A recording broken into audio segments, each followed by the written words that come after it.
Hello everyone, myself Arpit Mishra and I am back with another aviation video based on module 9, that is human factor. This time I am going to discuss about some non-technical topics, that is what are the role of supervisors, what is leadership, what are managers and what are their roles, what is peer pressure in an organization, how communication affect our maintenance. Apart from this, how physical environment affect the maintenance, and then we will also see what is the importance of this human factor in our aviation maintenance, and also peer pressure in an organization. So there are several topics in this particular module which I am going to share with you.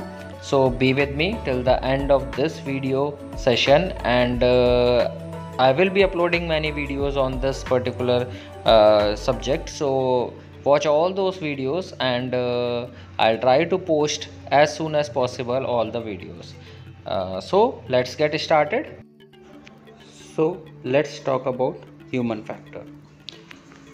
सो अभी human factor क्या है पहले ये समझते हैं, फिर इसका introduction aviation maintenance में क्यों हुआ वो भी बात करते हैं। तो ह्यूमन फैक्टर बेसिकली क्या है कि ये एक ह्यूमन और सिस्टम के बीच का एक रिलेशनशिप ऑप्टिमाइज करके रखने का काम करता है। अभी ह्यूमन फैक्टर को बेसिकली कैसे डिफाइन कर सकते हैं, जैसे कि दो बंदों को इमेजिन करिए। अभी एक बंदा है जो कि हाइट पे काम करने से डरता है, यानी कि रडर का अगर कुछ मेंटेनेंस का टास्क आया तो he is having certain fear of height, whereas एक बंदा है जो काम कर सकता है उस पर, बट वो बंदा फ्यूल टैंक यानी कि कन्फाइंड स्पेस में काम नहीं कर सकता। सो अभी क्या हुआ, यहाँ पे ह्यूमन फैक्टर के अकॉर्डिंग हमें दोनों की कैपेबिलिटी को समझना पड़ेगा कि ये क्या कर सकते हैं, और लिमिटेशन को भी समझना पड़ेगा कि ये लोग क्या काम नहीं कर सकते। तो this is what human factor talk about. Also इस ह्यूमन फैक्टर में सिर्फ यही स्टेटमेंट नहीं आता, इसके अलावा ये भी आता है कि अगर कोई काम कर रहे हैं तो अभी जैसे सर्टेन नंबर ऑफ ईयर्स का एक्सपीरियंस आ जाता है, तो कुछ काम में हम लोग क्या सोचते हैं, अरे ठीक है, एक कैजुअल एटीट्यूड आ जाता है अंदर से कि चलो हो जाएगा, अरे कर लेंगे। तो ये जो है, ये जो छोटी छोटी चीज़ें हैं, ये एक पहले इंसिडेंट रही और वो फिर एक एक्सीडेंट में कन्वर्ट हो जाती हैं। तो इंसिडेंट से एक्सीडेंट होने का जो सफ़र है उसके बारे में बात करें तो वो ह्यूमन फैक्टर डिफाइन करता है। अब ये किसी भी वजह से हो सकता है, बट बेसिकली इसका मेन जो सेंटर पार्ट रहेगा वो ह्यूमन रहेगा, क्योंकि we are the maintenance personal who are maintaining our aircraft. और इन फ्लाइट पायलट की भी रेस्पॉन्सिबिलिटी है, बट अगर हमें स्ट्रक्चरल या फिर कुछ ऐसा फेलियर हुआ जो हमारी वजह से आया, तो वो हमारे हिस्से में ही आएगा कि यार ये मेंटेनेंस फॉल्ट और नंबर ऑफ पैसेंजर्स की लाइफ हम लोगों के हाथ में होती है। तो यहाँ पे ह्यूमन फैक्टर इन्हीं चीज़ों पे बात करता है। अब ये मैंने एक इमेज रखा है इस स्लाइड पे, तो you can see the absence of accident does not guarantee the presence of safety. तो ज़रूरी नहीं है कि अगर एक्सीडेंट नहीं हो रहे तो हमारी ऑर्गेनाइजेशन में सेफ्टी मेंटेन्ड है। यही चीज़ थी जो ह्यूमन फैक्टर का मेंटेनेंस सेक्टर में नाम आया। हालांकि क्रू को यानी कि पायलट्स के लिए ये ट्रेनिंग इनिशियली शुरू से ही मैंडेटरी रही, लेकिन मेंटेनेंस सेक्टर में ये कुछ बाद में आया। तो बात करते हैं पहले ह्यूमन फैक्टर क्या है। Human factor is the study of human as a central part of any system. It identifies the capability and limitation of human and then adapt the human or the system component accordingly. तो it basically aim क्या है इस human factor का? It optimizes the relationship between the maintenance personnel and the system with a view to improving safety and efficiency. तो it basically works on what? Safety and efficiency. ठीक है। अब safety and efficiency maintain करने के लिए personal और system के बीच का जो रिलेशनशिप है उसे ऑप्टिमाइज करना पड़ेगा, उसको बैलेंस करना पड़ेगा, एंड ये समझना पड़ेगा कि इस ह्यूमन की कैपेबिलिटी क्या है और क्या लिमिटेशंस है। इन सब के बारे में ये ह्यूमन फैक्टर बात करता है। अब मेंटेनेंस सेक्टर में इसका नाम क्यों आया? The use of term human factor in the context of aviation maintenance engineering is relatively new. Why? After the two major accident, that is Aloha aircraft in USA in 1988 and British Airways BAC, that 1-11 windscreen accident in the UK in June 1990. ये दोनों major accident की वजह से human factor को mandatory training बना के लाया गया. ये दो इंसिडेंट जो हुए थे ये मेंटेनेंस फॉल्ट की वजह से हुए थे. अब ऐसा नहीं है, इन दोनों एक्सीडेंट से पहले कभी कुछ इंसिडेंट हुए ही नहीं. इंसिडेंट हुए थे लेकिन उन्हें इग्नोर किया गया. जब तक वो एक्सीडेंट में कन्वर्ट नहीं हो गए तब तक हमने ह्यूमन फैक्टर पे कभी बात की ही नहीं. This doesn't imply that human factor issues were not present before this date, nor that human error did not contribute to other incidents, merely that it took an accident to draw attention to human factor problems and potential solution.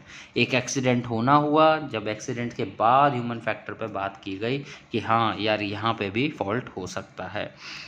तो ये दो incident थे. अब इनमें क्या हुआ था, जो अलोहा एयरक्राफ्ट था यहाँ पे एक स्ट्रक्चर पे ये 18 फीट का जो फ्यूजलेज का अपर पोर्शन है, अपर पार्ट पूरा ही उड़ गया था इन फ्लाइट.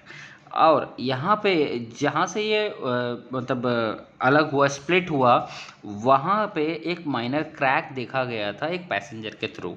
ठीक है, ये सब बाद में जब इंस्पेक्शन हुआ तब पता लगा. अब क्वेश्चन यही उठता है कि हर बार एक वॉक अराउंड इंस्पेक्शन होता ही है, तो उस समय क्यों ऑब्जर्वेशन में नहीं आया वो क्रैक. ठीक है, तो वो क्रैक एक तरीके से स्ट्रक्चरल फॉल्ट था और स्ट्रक्चरल फॉल्ट की वजह से इतना बड़ा इंसिडेंट हुआ. इसमें एक क्रू मेंबर थी जो कि सक्ड आउट हो गई. ठीक है, बाकी पैसेंजर्स ने तो सीट बेल्ट पहन रखी थी इसलिए वो सेफ़ रहे, बट उन्हें भी क्योंकि ऑक्सीजन की कमी हो गई और फिर डिप्रेशराइजेशन वाली बात हो गई तो उन्हें भी काफ़ी कुछ फेस करना पड़ा. Apart from that second incident accident BAC British Airways का 1-11 विंड स्क्रीन एक्सीडेंट. इसमें क्या हुआ, जो विंड स्क्रीन थी उसमें जो बोल्ट रहता है वो IPC के अकॉर्डिंग नहीं लगाया गया, वो ऐसे ही रैंडमली लगा दिया. अब उस बोल्ट को लगाने से क्या हुआ, वो लूज़ हो गया इन फ्लाइट और उसकी वजह से विंड स्क्रीन थी वो बाहर आ गई और उससे पायलट सक्ड आउट हो गया. अब पायलट के पैर पकड़े हुए आपको दिख रहा होगा दूसरा जो क्रू मेंबर है. अभी वो इसलिए पकड़े हैं क्योंकि हो सकता है ये जो पायलट है अगर इंजन में शक हो गया तो इंजन भी बंद पड़ जाएगा और ये टेल से टकरा गया तो प्राइमरी कंट्रोल सरफेस हमारा काम नहीं आएगा. तो इस वजह से इसे पकड़ के रखा गया पायलट को.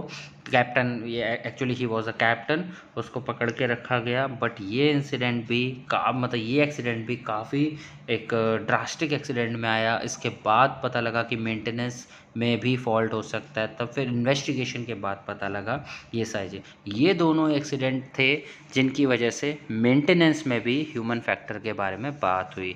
अब ये किस वजह से हुआ उन पैरामीटर्स पे भी बात करेंगे हम लोग, जैसे कि हो सकता है पीयर प्रेशर हो, फिजिकल एनवायरनमेंट हो, या फिर बहुत सारे फैक्टर्स हैं जिनकी वजह से ये हो सकता है. वो छोटे छोटे पैरामीटर्स पे we are going to discuss in this video. This much from my side. Thank you. On June 10, 1990, British Airways Flight 5390 took off from Birmingham, England, bound for Malaga, Spain. Just 13 minutes into the flight, disaster struck.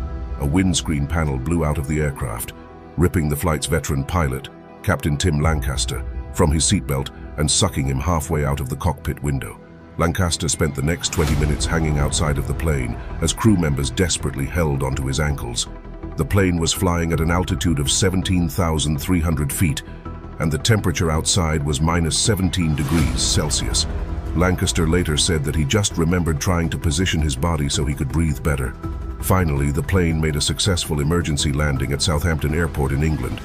Lancaster was rushed to the hospital, where he was treated for frostbite, a fractured elbow, thumb, and wrist, as well as some bruising and shock. A UK government investigation later revealed that the wrong bolts were used to install the blown-out windshield,